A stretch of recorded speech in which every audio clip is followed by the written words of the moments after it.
2025년 4월 11일 묵상입니다. 오늘 본문은 마가복음 14장 53절에서 65절입니다. 그들이 예수를 끌고 대제사장에게로 가니 대제사장들과 장로들과 서기관들이 다 모이더라. 베드로가 예수를 멀찍이 따라 대제사장의 집들 안까지 들어가서 아랫사람들과 함께 앉아 불을 쬐더라. 대제사장들과 온 공회가 예수를 죽이려고 그를 칠 증거를 찾되 얻지 못하니 이는 예수를 쳐서 거짓 증언하는 자가 많으나 그 증언이 서로 일치하지 못함이라.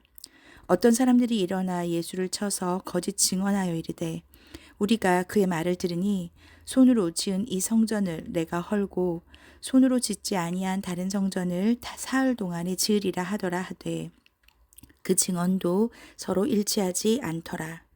대제사장이 가운데 일어서서 예수에게 물어 이르되 너는 아무 대답도 없느냐?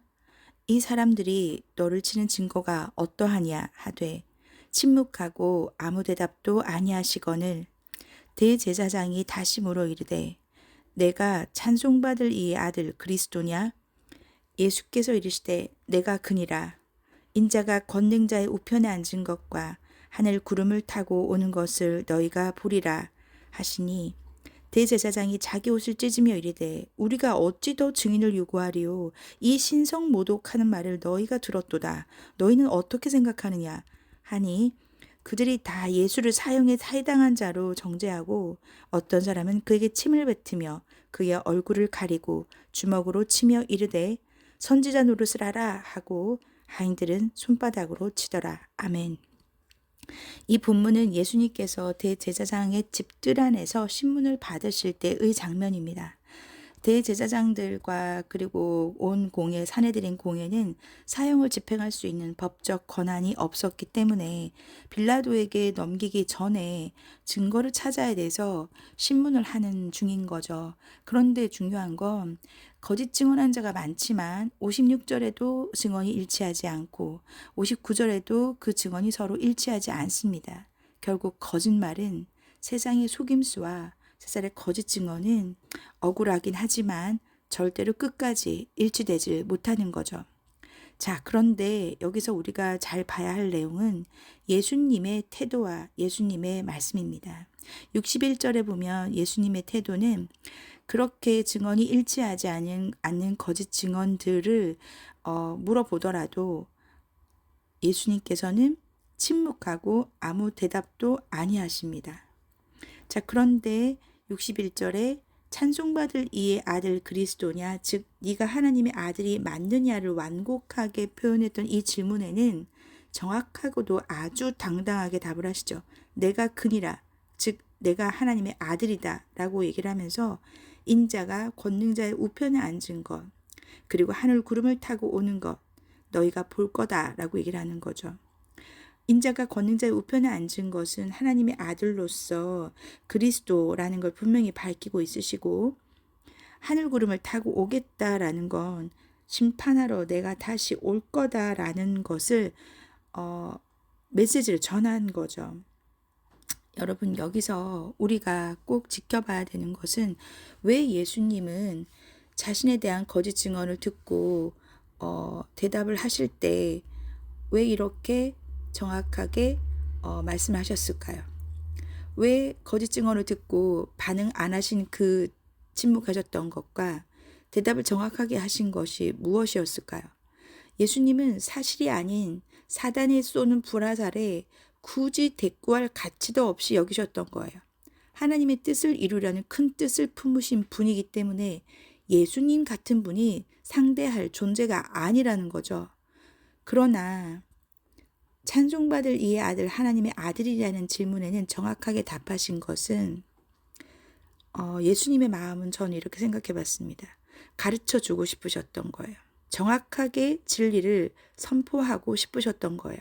하나님의 뜻을 완성하시려는 결의에 찬 당당함, 그의 순종함, 그의 사명을 다하심, 예수님의 마음과 예수님의 태도를 보면서 저는 현실적으로 우리가 진리를 선포함에 있어서 당당하지 못한 그 모습을 비교하게 되었습니다. 예수님의 그 결의에 찬 당당한 대답과 하지만 진리가 아닌 것에 대해서 침묵으로 일관하시는 그 태도를 보면서 예수님의 마음은 그랬을 것 같아요. 사단의 도구로 쓰여진 대제사장들과 사내들은 공예였지만 예수님의 눈에는 그저 진리를 몰라서 저지르는 죄를 짓는 영혼으로 보셨을 것 같아요. 예수님의 태도를 보면 추정이 아니라 알 수 있습니다. 예수님은 적대적이지 않았어요. 그리고 그들이 하는 모욕적인 발언과 비꼬는 듯한 태도에도 감정을 드러내지 않으셨습니다. 왜 그러셨을까요? 분명히 예수님은 그들도 불쌍한 영혼들로 보신 거예요. 영혼에 대한 긍휼함이 있으셨던 겁니다. 나에게 적대적으로 대하는 사람에게조차 영혼에 대한 긍휼함으로 쳐다보셨던 예수님의 태도가 우리에겐 있나요? 나에게 억울한 상황과 부당하게 비판하는 말, 거짓으로 나를 몰아세우는 사람들을 예수님 같이 영혼에 대한 긍휼함으로 그들을 대하고 있는지 돌아보면 좋겠고요. 제가 질문 하나를 던지고 묵상을 마치려고 합니다. 나는 믿지 않는 사람 앞에서 진리를 선포함에 예수님 같이 주저함이 없는가? 주저함이 있다면 왜 주저함이 있는가? 그것에 대해서 오늘 생각해 보는 우리가 되면 좋겠습니다. 고린도후서 13장 5절에 보면 너희는 믿음 안에 있는가 너희 자신을 시험하고 너희 자신을 확증하라 라고 하는데요. 우리가 왜 나의 모습에 주저함이 있는지를 확증하며 봐야 할 것 같습니다. 확증한다는 얘기는 헬라 원어로 보면 살피다라는 뜻이 있는데요. 자기 스스로를 살피며 점검하는 모습이 늘 우리에게 있어야 할 것입니다. 마태복음 10장 33절에 보면 누구든지 사람 앞에서 나를 부인하면 나도 하늘에 계신 내 아버지 앞에서 그를 부인하리라. 그렇게 말씀하십니다. 여러분 사람 앞에서 내가 예수 믿는 자라 당당하게 말을 못하고 숨어 있으면 그 모습이 베드로의 모습과 무엇이 다릅니까? 여러분 우리가 스스로 사람 앞에서 하나님을 당당하게 밝히고 더 나아가서는 진리를 선포할 수 있는 복음을 전할 수 있는 그런 전도자의 삶이 되기를 간절히 바라고 원합니다. 기도하겠습니다. 하나님 아버지 오늘도 말씀을 통해 우리가 예수님의 태도에서 영혼을 긍휼히 여기는 심지어 나를 적대하며 나를 코너에 몰아세우는 사람까지도 불쌍히 여기는 예수님의 모습과 그리고 그들 앞에서 당당하게 복음과 진리를 선포하는 예수님의 모습을 봤습니다.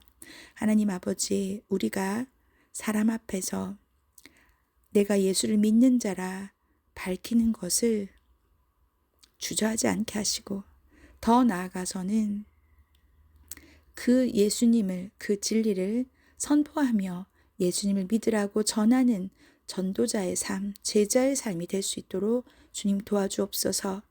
오늘 하루 우리가 왜 사람 앞에서 진리 앞에서 당당하게 선포하지 못하는지 스스로의 주저함을 살피게 하시고 그 주저함 속에 있는 가장 속에 나도 몰랐던 것을 깨달을 수 있도록 주님 도와주셔서 아버지 이 묵상을 듣는 모든 자들이 하나님 앞에서 사람 앞에서 당당하게 설 수 있는 그런 자들이 될 수 있도록 도와주시옵소서. 예수님의 도움을 바라며 살아계신 예수님 이름으로 기도드립니다. 아멘.